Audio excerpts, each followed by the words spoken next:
7 নম্বর অঙ্কটা mixed basis. এই অঙ্কটা অনেকবার আসছে, এই বছরে ইম্পর্টেন্ট দেওয়া হয়েছে।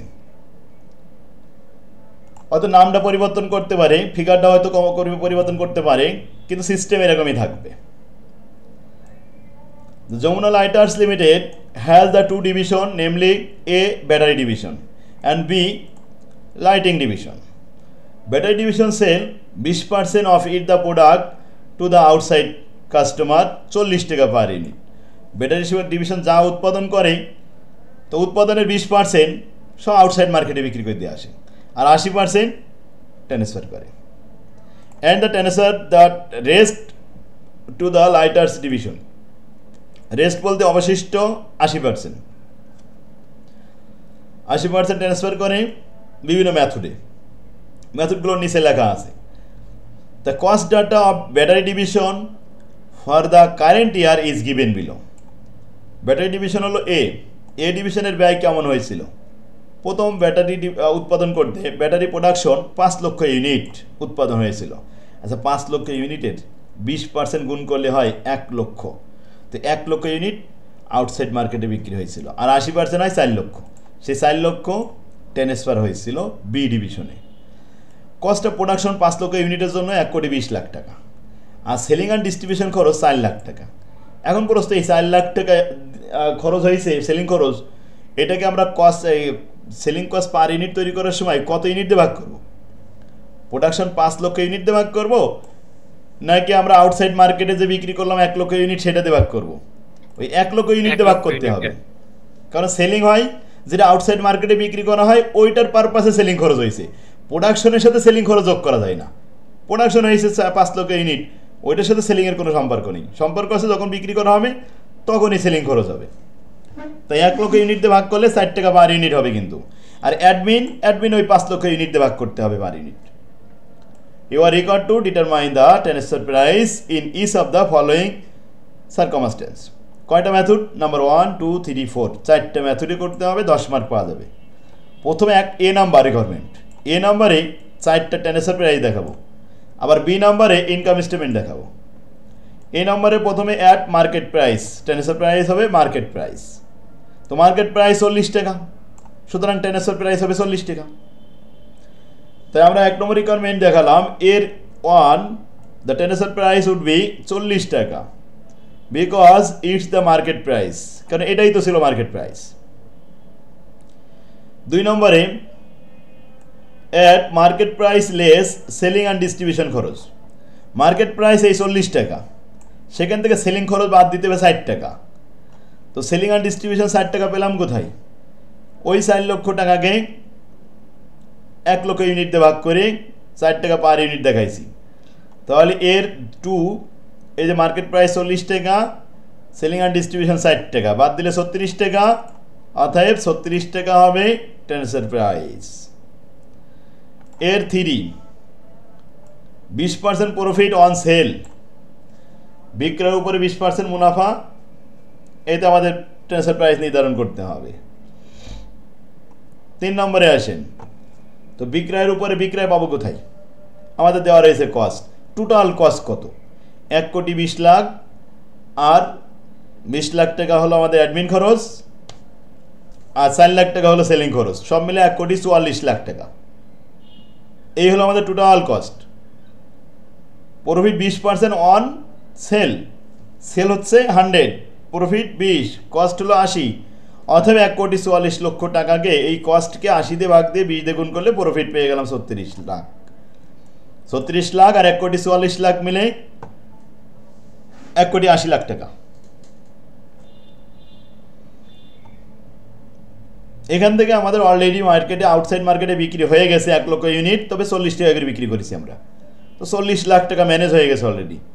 তো 1,80,00,000 থেকে 40 লাখ বাদ দিলে আর 1,40,00,000 এইটা অবশিষ্ট থাকলো 4 লক্ষ ইউনিটের পারপাসে। সুতরাং 4 লক্ষ ইউনিট দিয়ে যদি 1,40,00,000 ভাগ করা যায় তাহলে পার ইউনিটে পড়ে 35 টাকা, অর্থাৎ ট্রান্সফার প্রাইস এখন 35 টাকা।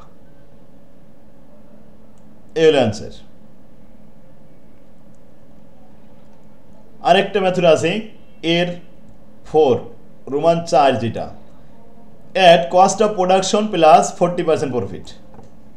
কস্ট অফ প্রোডাকশন তো আমাদের এই 1,20,00,000, এটাকে 5 লক্ষ দিয়ে ভাগ করলে পার ইউনিট পাওয়া যাবে, তার সাথে 40% গুণ করে মার্কআপ দেখাবো। তো 4 নম্বরে আসলাম, cost of production per unit 24 টাকা, আর মার্কআপ হলো 40%, 24-এর 40% হয় 9 টাকা 60 পয়সা, 24 টাকা 9 টাকা মিলে 33 টাকা 60 পয়সা, অর্থাৎ ট্রান্সফার প্রাইস 33 টাকা 60 পয়সা। অ্যান্সার শেষ। শুধু ট্রান্সফার প্রাইস হলো 4টা। এবার এই সাইডটায় আমাদের ইনকাম স্টেটমেন্ট দেখাতে বলেছে বি নম্বর রিকোয়ারমেন্টে। Determine the net profit of battery division in each of the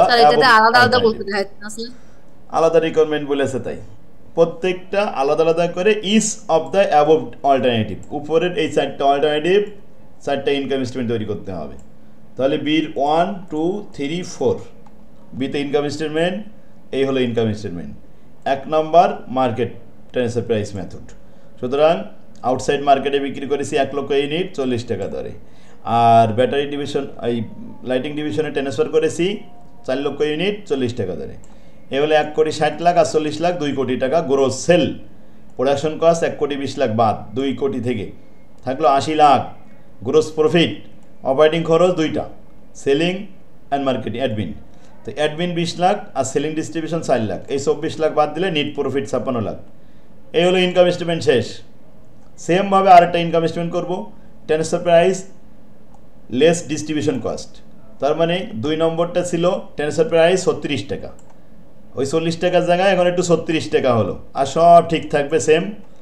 এতে আমাদের ইনকাম স্টেটমেন্টে প্রফিট আসছে 40 লাখ টাকা। 3 নম্বরে ট্রান্সফার প্রাইস 35 টাকা, ওই উপরে ট্রান্সফার প্রাইস নিয়ে আসতে হবে 35 টাকা করে 4 লাখ, আর 40 টাকা করে তো আউটসাইড মার্কেটে 1 লাখ বিক্রি করা হয়েছে। মোট বিক্রয়, সেখান থেকে গ্রোস প্রফিট, তারপরে অপারেটিং খরচ বাদ দিলে নেট প্রফিট। এরপরে 4 নম্বরে ট্রান্সফার প্রাইস 33 টাকা 60 পয়সা, ব্যাস গ্রোস প্রফিট অপারেটিং খরচ বাদ দিলে নেট প্রফিট, শেষ, অঙ্ক শেষ।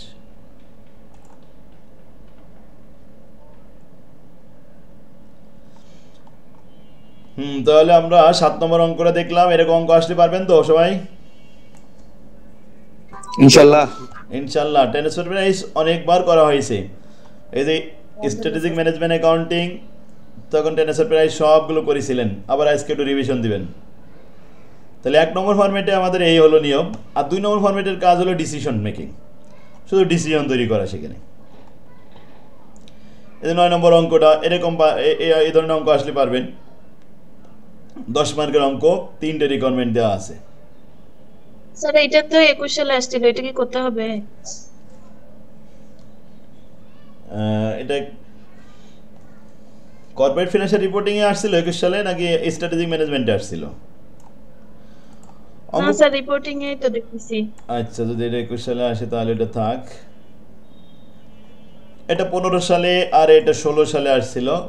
এই অঙ্কটা ওই যে ব্যাটারি ডিভিশন আর লাইটিং ডিভিশন সেম অঙ্ক, সেম, শুধু নামটা পাল্লা দিয়েছে। 7 নম্বরটা, হ্যাঁ 7 নম্বর আর 10 নম্বর সেম অঙ্ক, সিস্টেমও একই ছিল। এই যে 2টা রিকোয়ারমেন্ট এ আর বি, এর 4টা আর বিতে 4টা ইনকাম স্টেটমেন্ট করতে বলা হয়েছিল। এরপরে 11 নম্বর অঙ্ক, এটা 4 মার্কের একটা অঙ্ক আসছিল ছোট দেখে, 15 সালে আসছে এই অঙ্কটা। 20 সালে একটা অঙ্ক আসছে, দেখেন অঙ্কটা ওই যে উপরে যে অঙ্ক দেখলাম বসে 21 সালে আসছিল, যেটা এটা তো 20 সালে আসছে একটা 4 মার্কের জন্য, ওটা 258 টাকা। 20 সালের অঙ্কটা প্র্যাকটিস করবেন। স্যার আমার একটা প্রশ্ন ছিল। হ্যাঁ, প্রশ্ন। স্যার এটা তো আমাদের বইটা হ্যাঁ 21 সালে আসছে এইটা, কি নেই এই অঙ্কটা নেই বইতে 12। স্যার আমাদের 12 নম্বরে এটা নাই, যেটা দেখে। আচ্ছা 12 নম্বরে অঙ্ক কইতে দাও। রিপোর্টিং এ এটা নাই। আচ্ছা 21 সালে আসছিল 13 নম্বর অঙ্কটা। স্যার এখানে তো হচ্ছে ট্রান্সফার প্রাইস জাস্টিফাইজ করতে বলছে, কিন্তু প্রফিট লস কেন দেখাইছেন স্যার? হ্যাঁ, জাস্টিফাইড করতে হবে প্রফিট অ্যান্ড লসের মাধ্যমে, কারণ এটা আর আমাদের ওই যে ডিসিশন মেকিং এর কথা, এরকম ভেরিয়েবল অ্যাট ভেরিয়েবল কস্ট এরকম কিছু বলিনি।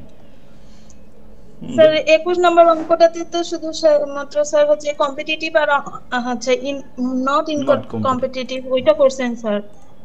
ওখানে তো আর কম্পিটিটিভ নট কম্পিটিটিভ দেওয়ার সুযোগ ছিল, যে ভেরিয়েবল অ্যাটে ভেরিয়েবল কল দেওয়া ছিল, আর এটা তার ভেরিয়েবল কল দেওয়া নেই।